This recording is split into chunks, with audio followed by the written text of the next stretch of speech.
Okay, so today we are concluding our 8-week series called If Then, where we're looking at really the consequence of the choices that we make in our lives. I'm not going to do any review today because I think today's message can stand alone.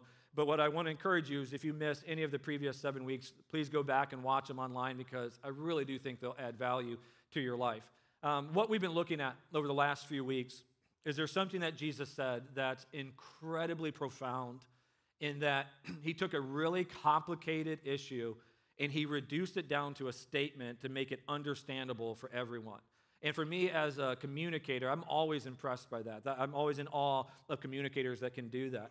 And so on one hand, this statement is profound, but on the other hand, it's incredibly empowering.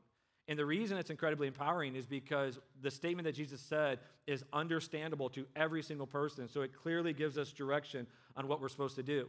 And what Jesus said that was so powerful is he said that all of the things that God has ever communicated to humanity, everything that God has placed in the Bible, everything that God has spoken through prophets, everything that God has communicated can be summarized in two inseparable commands. And they're these: to love God and love people. And when he said that, he literally meant that they were inseparable, that you can't do one without doing the other. It has no value to love God and to hate people, the same way it has no value to love people and to hate God. And Jesus had a follower. His name was John. And John was one of the closest followers of Jesus. He had dedicated his life to following him. John then witnessed Jesus' death, on his crucifixion on the cross. And then he also witnessed him come back to life in the resurrection. So he clearly knew that Jesus was God. And John had dedicated his life to following Jesus. Many theologians believe that if he were to kind of rank the disciples of Jesus, that John would have been his best friend. So Jesus had his inner circle of Peter, James, and John, but many believe that John was his closest friend.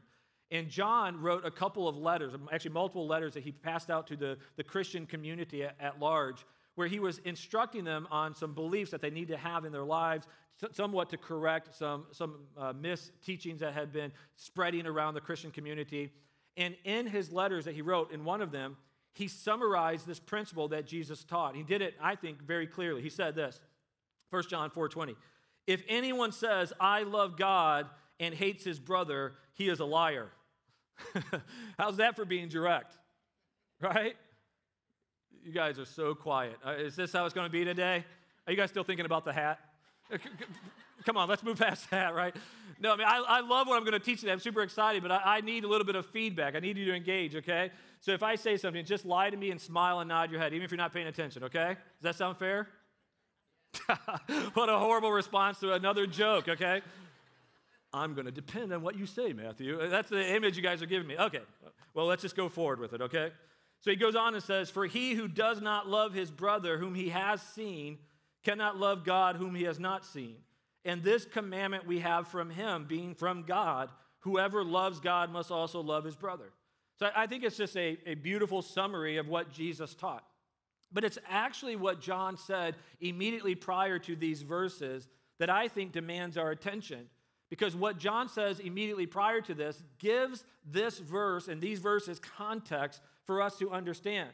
Because what John recognized is that when people read this or they heard this idea that they're supposed to love their brother and they cannot love God and hate their brother, that they would struggle. And the reason that they would struggle is that this truth that we all know. People are unlovable, right?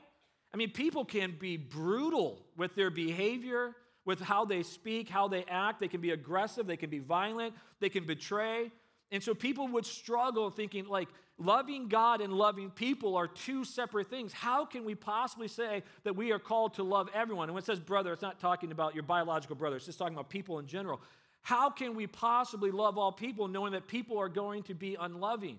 So John actually prefaces this by saying this verse: "We love because God first loved us." This is critical. How can we love unlovable people? And John's like, let me tell you how. Because when we were unlovable, when you were unlovable, when I was unlovable, in that condition, God loved us. When we represented the worst that humanity has to offer, it was in that condition that God left his place in heaven to come to the earth to redeem us. And in light of that love, it empowers us to love others. What John was communicating was this powerful truth, that love is the only thing that can produce love. Nothing else can produce love except love. And we get this idea. Even if you were to pause and kind of separate yourself from a spiritual conversation, we still recognize that love produces love. We recognize it in children. A child who does not receive love in their life, maybe they actually receive abandonment or abuse, that child is oftentimes doomed to repeat that behavior because it's all they've ever known. But a child that receives love, that is raised in an environment where they have a healthy modeling of love, more often than not repeats that cycle because the love that has been shown becomes their identity, becomes their viewpoint of life, and so they repeat love. And what we see in our lives, and this is what John was dealing with, is that every single one of us has to pause at some point and evaluate what our experience has been with love. Because if we have experienced things opposite of love, if we've experienced neglect, if we've experienced abuse, if we've experienced someone betraying us, things that have wounded us, that very much can become the filter through which we view life. That can become the foundation of our understanding of how to treat people.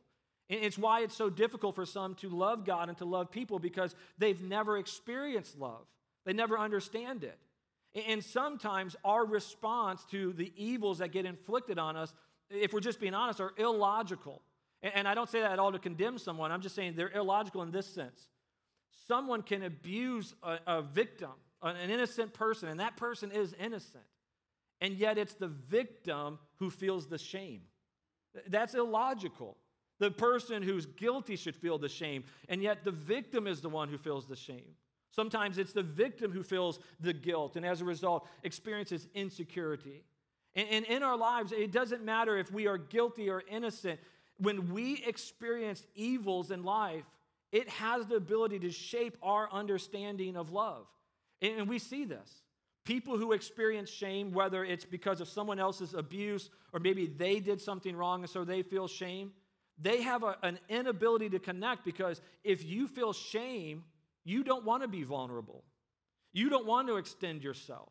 You don't want the attention. You want to protect yourself. And so you're going to shield yourself emotionally and relationally. You're going to shield your heart because you don't want it to once again to be violated. If you feel guilt over something you've done wrong, it very much can pull you away from ever embracing relationships again because you know the evils that you've committed. And so it doesn't matter if you're guilty or innocent. If you start to feel these emotions of shame, of guilt, of insecurity, of unforgiveness, of anger, whatever it may be, it starts to impact your understanding of love and therefore your ability to receive love well or to give love well. So again, just think about it. If you've made a mistake or you've been hurt, if someone has let you down or you've let someone else down, then it's very possible that you're afraid to ever extend yourself. And not only that, if someone extends themselves to you, if you don't trust them, do you know what happens? Is you don't receive that love. You can project onto other people the things that you're feeling in your life. Someone else in the past hurts you, and so in your mind, all people are that way. And so someone who's being very authentic with you, that's trying to express love, in your mind you're thinking, they're just like that other person. They're just like that other situation. And so they go through their entire life never being able to receive love well, never being able to give love well, and many have no idea why. And so what John was communicating was this idea, and the same thing that Jesus taught, is this truth. The lens through which you view people will determine how you treat people. And we get this, right? We understand this. If you summarize an entire people group in your mind based on your past experiences, then you will treat a lot of people unfairly. This is the root of racism. That you might have an understanding of a race of people. Maybe it's based on behavior of a few or even a lot of them, but you have it in your mind. This is the lens through which I'm going to view an entire race, and so I'm going to treat every single person that reminds me of them a certain way.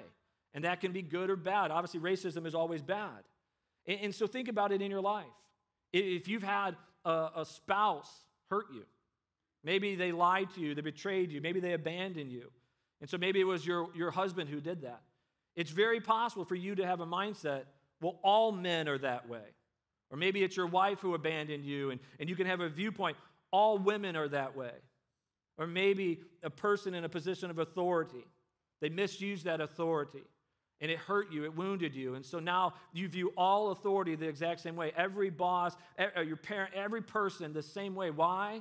Because you had an experience in your past, and it created the lens through which you view people, and so you're going to treat everyone that way. So what actually shapes this lens that we view people? Sometimes it's the mistakes that we make, but sometimes it's another level to this, and this is one I don't think we address enough as a church. And here's a second level of this truth. The lens through which you view yourself will determine the lens through which you view people, which will determine how you treat people. See, so often we don't talk about what happens when someone hurts us and wounds us, or when we make a mistake, and how we feel about ourselves. See, if you don't understand love because you feel so poorly about yourself, you feel shame, you feel regret, you just keep making the same mistakes over and over, and people have told you your behavior hurts, and you know it does, and you want to change it, but you just keep repeating it. What happens is you never actually experience love, and so therefore you can't show love well. You don't feel it, you don't know it, it's not real to you. And the reason I did all of this setup is because I want to look at actually what Jesus said. When Jesus talked about loving God and loving people, he said something, and when I say this, I don't at all mean to demean another church or whatever. I'm just saying from my experience. I've actually never heard a sermon on what Jesus actually said. I've heard many sermons on this passage of Scripture, on different parts of it, but what I want to look at today, I've never once heard one sermon on, and I've preached on this passage myself numerous times, so I'm saying I'm guilty of this. But Jesus says something very unique and profound that we have to address. Here's what he said when he actually talked about loving God and loving people. He said to them, "You shall love the Lord your God with all your heart, with all your soul, with all your mind. This is the great and first commandment." So we know this. There's nothing controversial about that. But the second thing he said was this, "And a second is like it. You shall love your neighbor as yourself." I'll come back to that in a second. On these two commandments depend all the law and the prophets. So everything God has ever spoken depends on this. But he says, here's the second command that is equal to loving God. It's loving people as yourself. But what happens if you don't love yourself? What happens if the filter through which you view yourself is shame or guilt or anger, frustration? What if that's your perspective of life? Well, then what Jesus is actually saying here is that that's how you're going to treat people. You're going to treat people through the same lens through which you view yourself. You're going to project onto everyone else the hurts that you've experienced and that you're feeling. And there's some of you that you don't even understand why you cannot love well, why you don't love people well and receive love well. You'll come to church and you'll hear a sermon and you'll know it's true. There'll be something inside of you that is sparked and you think, yes, I want to love well, I want to do that. And then you go home and you find yourself angry, you find yourself impatient, you find yourself distrusting of people, you repeat that same behavior over and over that's so destructive, and you're frustrated and you can't even understand why. Why is it? My heart says, yes, I want to love. I want to receive love. There's a part of me that says, yes, this person is telling me the truth, that they care about me, but I just can't let them in, and I can't treat them right. And you're like, I don't even understand why. You know the reason? It might be that you've been hurt. It might be the reason that you've made a mistake. And the way that you're viewing yourself is through shame and guilt and insecurity and anger and unforgiveness. And so when you go and love someone as yourself, that's not a healthy thing. And so the question is, how do we resolve this? And I think this is the reason why John, possibly the best friend of Jesus, said that. We love because God loved us first. He gets it. The only way that we can truly love people well is to receive the love of God correctly. And so what we're going to see today is that the solution for what we need in order to love well is to actually enter into a relationship. And it's not a human relationship with other people, though that's important. The number one relationship you have to have is a relationship with God. And you need to understand how God views you. Years ago, this passage that I'm going to teach from today, a few years ago, I was teaching through the book of Luke, and I came to this passage. And after I preached the sermon, I posted it on social media, on Facebook, and I kind of just put a little tagline on there so people would kind of understand why they should watch it. And I wrote, you should watch, or I said something along the lines of, if you've ever wondered how God views you, you need to watch this message. And I had an individual respond pretty quickly after I posted it, how can you possibly know how God thinks about you? Isn't that impossible? And my response was, do me a favor and watch this message that I posted, and then message me when you're done, and we'll have a conversation about it. And it was like almost exactly 45 minutes later, so I know like he must have just watched it right then, that he came back to me and says, oh, I understand now what you mean.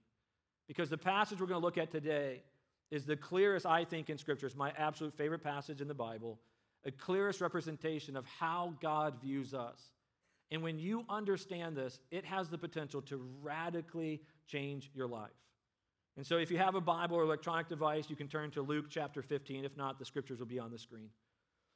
In Luke chapter 15, this exchange begins by saying, now the tax collectors and sinners were all drawing near to him, Jesus, and the Pharisees and the scribes grumbled, saying, this man receives sinners and eats with them. So let me give you a little context so you can understand this entire story. At first, you're introduced to this group, the tax collectors and sinners. So tax collectors were universally hated in this culture. Here's the reason why. For this specific culture, a tax collector would have typically been a Jew who sold off their land, which was the promised land given by God, sold off their land to a Roman or to someone in that area, sold off to a Roman to get money, to bribe an official, to be appointed as a tax collector, to then turn around and overtax your own people so that you can be rich. So everybody hated them because on one level you sold God's promised land to you, so you were abandoning your faith. Then you're turning around and taking advantage of your own people. So they had their own category of hatred. So they were always separated, the tax collectors. Everybody hated them. Then there were also the sinners. Now the truth is everybody sins, but what they were talking about is this group of people didn't care that they were sinning. They were not religious. They were not trying to reconcile their behavior. They were just living in sin. So you're introduced to this group, the tax collectors and sinners, and then on the other side's another group, the Pharisees and scribes. These were the religious leaders of Judaism. So these were the people that were attempting to live holy life and blameless lives. And so this group was frustrated because Jesus, this man who claimed to be from God, to be a spiritual person, was interacting with the tax collectors and sinners. And this seemed like a problem to them because they had a mindset that I believe our culture has, an identical mindset. And it's this: people should be treated based on what they do. And here's my theory. We all agree with this. This is kind of the mindset that every single one of us has, unless we're purposed not to have it. But people in our lives should be treated based on what they do. Think about it. How do you treat people in your life? Based on what they do to you, right? If people are nice, you're nice. If they're a jerk, fill in the blank, right? You're like, not me. Yeah, you. Yeah, right? Someone cuts you off in traffic. What do? You go, man, I love you. I'm going to pray for you. Thank you for doing that. I appreciate that, right? No. You do what I do. Nothing, because there's a chance you go to my church. So I'm just mad, and I hold my steering wheel, and I drive by you. Just kidding. Kind of. But think about it. We even teach our children this principle. My two youngest that are in 4th and 1st grade, every single day they come home and they inform me where they are on the good chart. Because I guess their classes, you can progress. The better you act during the day, the higher you go on the chart. And one of my kids will come home and tell me, Dad, I made it to purple. I don't even know the chart, so I don't even know what that stands for, but I'm always like, good, congratulations. Wouldn't it be hilarious if that's actually the wrong way to go and I didn't know it? But because they say it with a smile, I'm like, good job. That'd be well played. That's something I would have done as a kid. But we tell our kids it's based on your behavior. Think about it. For all of you that teach the concept of Santa to your children, what is the thing that we sing about with Santa? He's watching you. It's creepy as I'll get out, but he's watching you, right? And based on what you do is going to determine how he treats you. If you're bad, you're getting coal. If you're good, you'll get presents. We teach this to our children. Every environment we tell our kids, you're going to be treated based on what you do. And this is all they were communicating. Jesus, you should respond a certain way to these people based on what they do. But then here's a second truth that is similar, but I think it's a little bit different. What you do determines what else you can do. This group of people, they did not honor God. And so from the perspective of the religious leaders, because they do not honor God, they should not be able to interact with people who are trying to honor God. Jesus claims to be a man from God, actually claims to be God, claims to be someone that can speak for God, and yet he's hanging out with them, and their perspective is because of the sin of their life, they should not be able to hang out with Jesus. And I think, again, we have the same mindset in our culture. We tell people based on what you do will determine how we treat you, and based on what you do will determine what else you're allowed to do. And there's so much in our culture that might seem subtle to many, but you start to add it up and you start to realize it clearly paints this picture to everyone. In our culture, we celebrate that if you're exceptional, that's great. But if you're not, you're kind of worthless. We now almost never celebrate average. We don't ever acknowledge when someone just does something normal. I mean, think about it, and we're all, add to this, we can continue to keep this going through social media. Every single one of us that posts on social media, if we're being honest, there's an element to it that we're branding ourselves to the world. We don't show our bad pictures. You show the good pictures. How many of you have ever heard this or said this? Don't have to answer. Just think it in your head, okay? Don't post that picture. That's not good. About your response, it's true, right? We don't just say, like, you know what I did today? I was average. When we do something exceptional, we post that. When our kids do something great, we post it. We never just say, hey, you know what my kid did today? Just kind of the bare minimum. Post that picture of my kid. Why? Because it's a mindset, it's these truths. Because we understand you're treated based on what you do, and based on what you do will determine what else you can do. And so Jesus, in response to this misconception, tells a story. He makes it up. It's what's called a parable. It's a story with a lesson. And the reason that this is so profound is because usually you would say a true story is like what's powerful, but the reason this is profound is because he's making it up, he can say whatever he wants to perfectly illustrate the perspective of God. And whether you agree with me or not, let me tell you something that is a deep conviction of mine. Jesus is God. Jesus predicted his own death and resurrection and followed through with it. He is God. And when Jesus speaks, he speaks for God. And so as he makes this story up, he's communicating not only to the religious leaders, but to all those who would read it later, how God views humanity. And he tells them 3 stories. Here's the first. So he told them this parable, which again is a story with a lesson. What man of you, having 100 sheep, if he has lost one of them, does not leave the 99 in the open country and go after the one that is lost until he finds it? So the song that we sing here called Reckless Love is about this passage of Scripture. And when he has found it, he lays it on his shoulders. So obviously the sheep who wandered off is a baby sheep. So he lays it on his shoulders, rejoicing.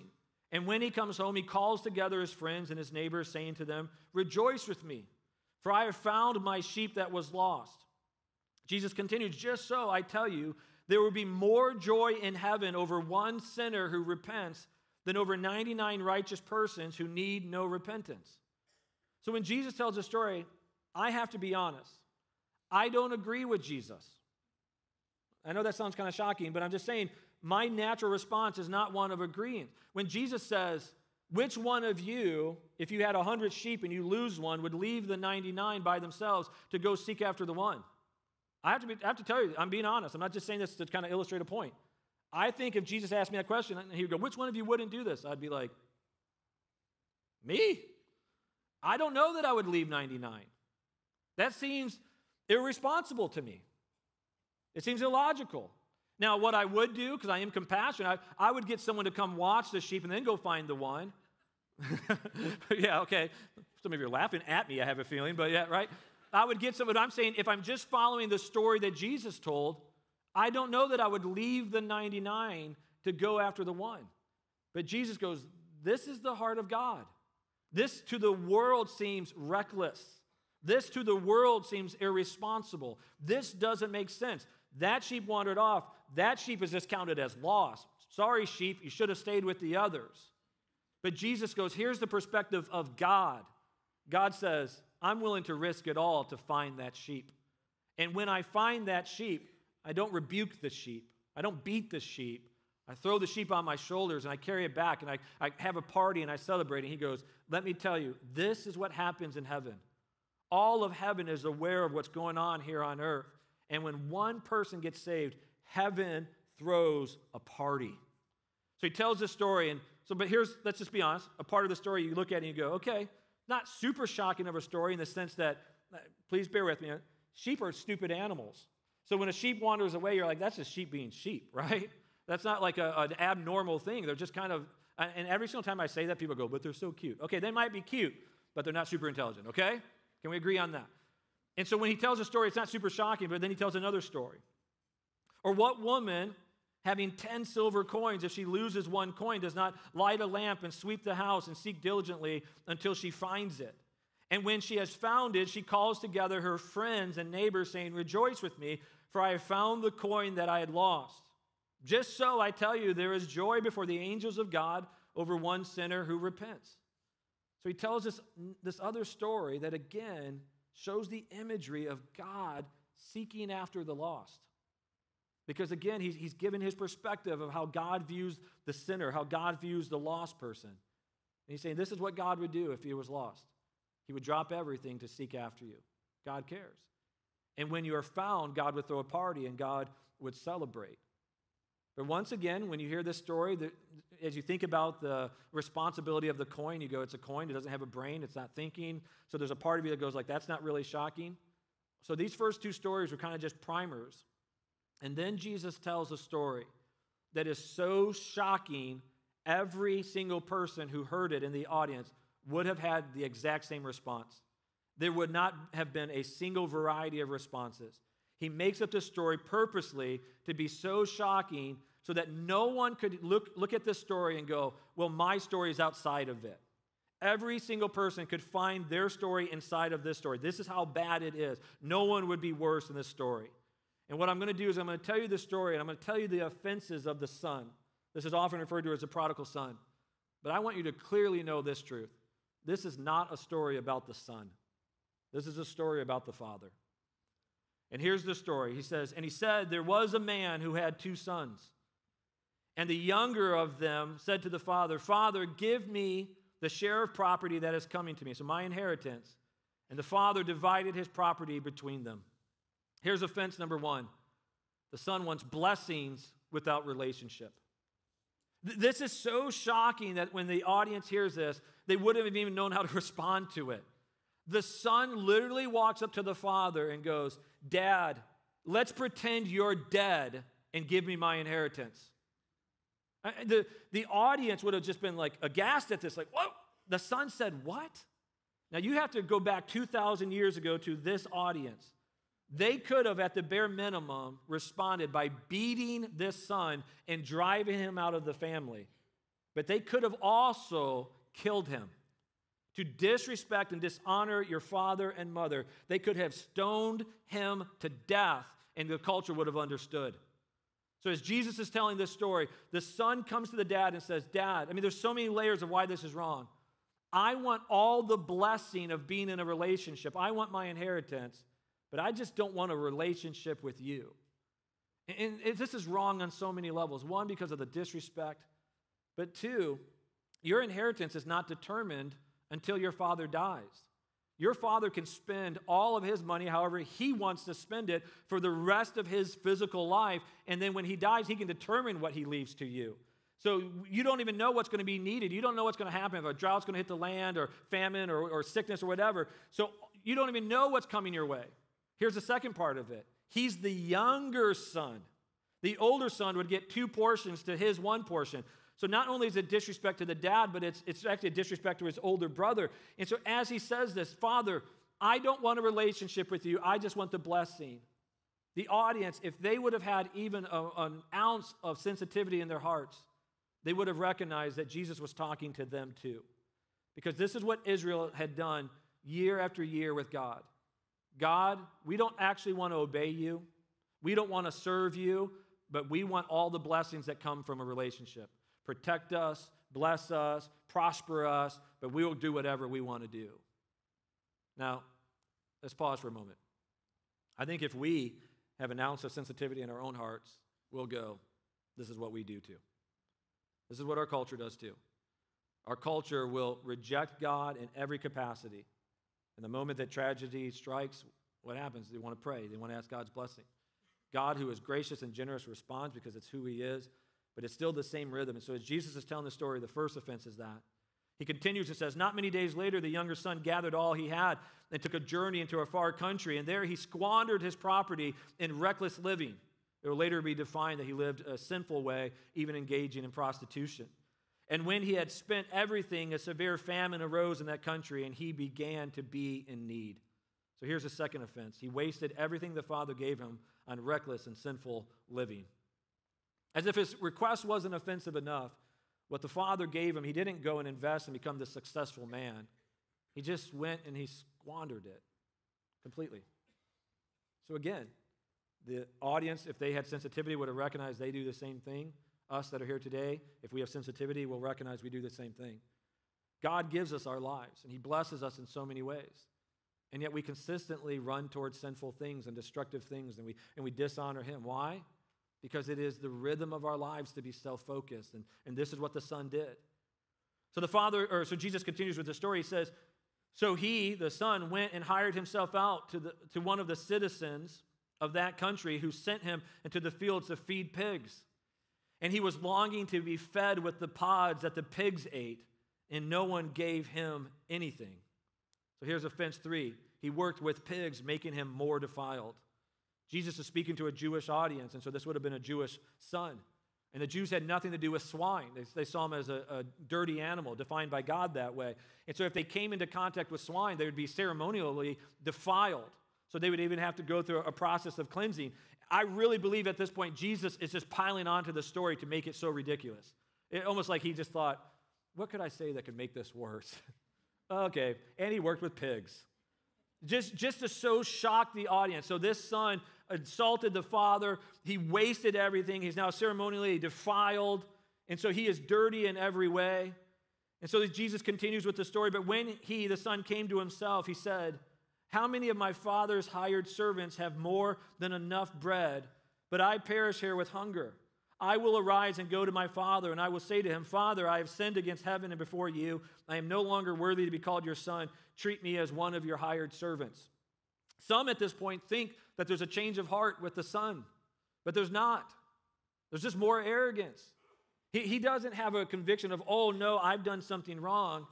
He has a conviction of, wait, I'm living in this condition and my father's servants have it better. I'll go do that. So here's his fourth offense. He came up with his own plan of redemption where he's going to get this. He's going to go once again and tell the father how he's going to continue to spend his own money. You're going to hire me as a servant and you're going to pay me as a servant so that I can be in more comfort. So this son has completely dishonored himself, defiled himself, and now he's going to come back to the Father. So as Jesus is telling this story, I need you for a moment to use your imagination. Imagine the audience. If Jesus were to stop and say, and how does the Father respond? There would have been a unanimous response. All of them would have said, the Father rejects the Son in some capacity. He drives him away, he beats him, he stones him to death, whatever it might be. Let's all just agree, there's no relationship. There's nothing the son can do. Jesus has made this story so extreme, the audience would have had one response. And so then Jesus continues the story to give the Father's response, which is the response and perspective of God. In verse 20 it says, and he arose and came to his father, but while he was still a long way off, his father saw him. How will the father respond? I want you to imagine now this wasn't a made-up story. I want you to put yourself in the shoes of the son. You look up, and the father sees you, you know he sees you, and you're wondering, how's he going to respond? The audience would have said, reject him, but what are you hoping for? What are you desiring? Well, here's what the father, response number one, he was looking for the son. You know why I can say that with confidence? It's because of the two other stories that Jesus told. The shepherd went looking for the sheep. The woman went looking for the coins. And I think the image that Jesus is painting is the father every single day just looked out on the horizon, hoping and desiring that his son would come home. And it says the father saw him, and the next thing it says is, and felt.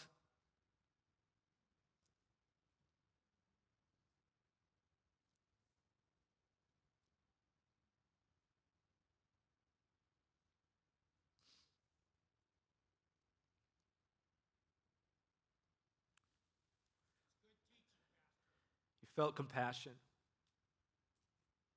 Response 2, he felt compassion for his son. And I love that word compassion because his heart broke for his son. He looked at him in his sin and the brokenness of his condition, and his heart was, I'm sorry my son experienced that. Not, I'm sorry he wasted my money. I'm sorry he sinned, and so he dishonored our family name. It wasn't that. It was, he looked at his son and was, I'm sorry my son is in that condition. I think the reason why this story always gets to me is because I've been that son so many times in my life where I just know that God's heart toward me is not one of condemnation. It's just one of compassion. He doesn't want me to experience the sin that I've lived in. And so Jesus continues and says, not only did he see him and felt compassion, but the next thing is he ran. Response 3 is he ran to his son. And this is a big moment because this would have been the patriarch of the family. The patriarch would not typically run. It would be embarrassing. Children run, women run. The man would not run, and yet he runs to his son. And I would have to imagine the son, even to a certain degree, was probably wondering what this response is going to be. His dad is charging at him. Probably didn't know if he was going to drive him away or not. But we know the heart of the father. He's already felt compassion, and so he's running toward his son. He's not even going to delay anymore. He wants his son to immediately know how he's going to respond. And how does he respond? It says, and embraced him and kissed him. He embraced and kissed his son in the dirty condition. He doesn't wait for his son to explain. He doesn't even know if his son's going to repent. He doesn't know, no explanation, nothing. As far as he knows, he's heard the rumors of what his son has done. And the reason we know is because later on, his brother responds and has heard the rumors. So the dad knows his son has lived sinful life. He clearly recognizes he doesn't have the money that he gave him. He clearly recognizes that he's dirty physically. And yet before any of that can be fixed, before he says, hey, go have a bath, a shower, clean yourself up, change your clothes, in that current condition, he grabs his son in all of his filth, all the ways that he's defiled. He embraces him, and he kisses him on his dirty face, because the father wanted his son to know immediately, this is how I feel about you. You are welcomed home. I love you. And so the son responds and says, Father, I have sinned against heaven and before you.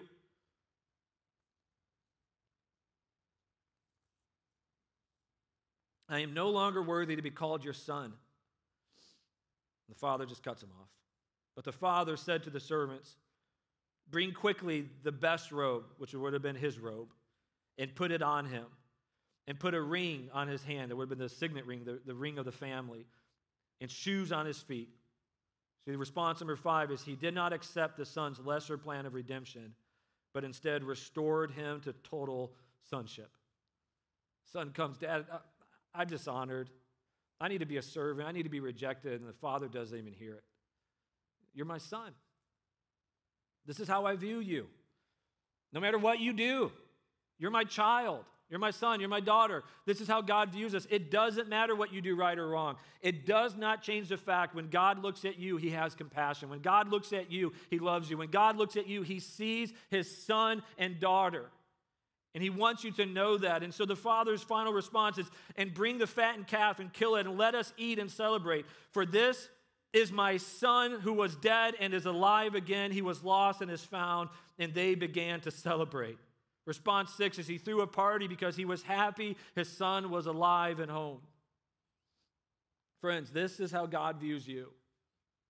That no matter what's happened to you, no matter what you've done or has been done to you, that God wants you to know that he loves you, that you're his son, his daughter, and that every single time you open a heart to him and you turn to him, the Father will respond the same way every single time. He will put his arms around you, he will hug, he will kiss you, he will throw a party, and he will make you his son and daughter again. The story continues, and the other son comes home. And he sees in the distance that there's a party going on. He doesn't know what's happened. He calls the servant and says, "What's going on?" They said, "Oh, your brother's home, and your father's throwing a party." And so the older son's just as disrespectful as the younger. He calls the dad, says, "I'm not coming into the party. You come out to me." Then he rebukes his dad. "Dad, I've been loyal to you. I've been perfect. Nothing like my brother. You've never thrown me a party." And he's trying to dishonor his dad and disrespect him. And the father says to him in verse 31, and he said to him, "Son, you are always with me, and all that is mine is yours. It was fitting to celebrate and be glad. For this your brother was dead and is alive. He was lost and is found." The final response is that he rebuked and loved the haters that would question his grace. You know what? God does the same thing for you. When you come back to God, there will be people in your life that say, "Oh, I know the real you."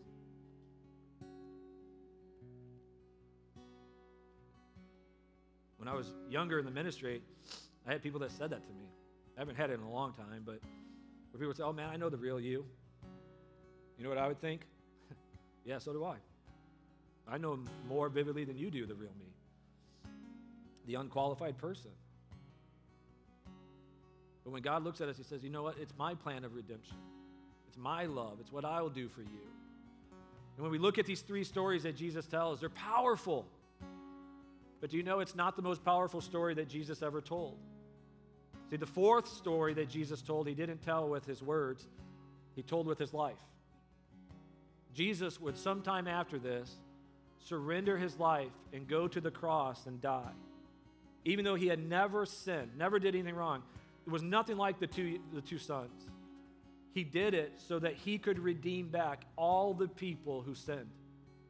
He did it so that the younger son could have hope. He did it so the older son could have hope. He did it so the Pharisees and scribes could have hope. That he was the perfect representation of the love of God. He was willing to die so that all of humanity could live.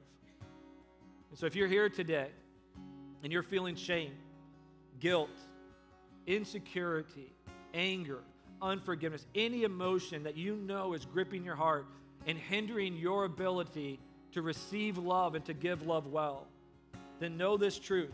In whatever condition you're in, God is seeking after you. If you are here today and you're only here because someone dragged you into church, you have no relationship with God, you have no desire to be in a relationship with God, know this. He's seeking after you. You can look at it and think, "I'm just here because someone guilted me into it." I'll tell you this. No, God worked it out so that you can be here today, so that you can hear how much he loves you.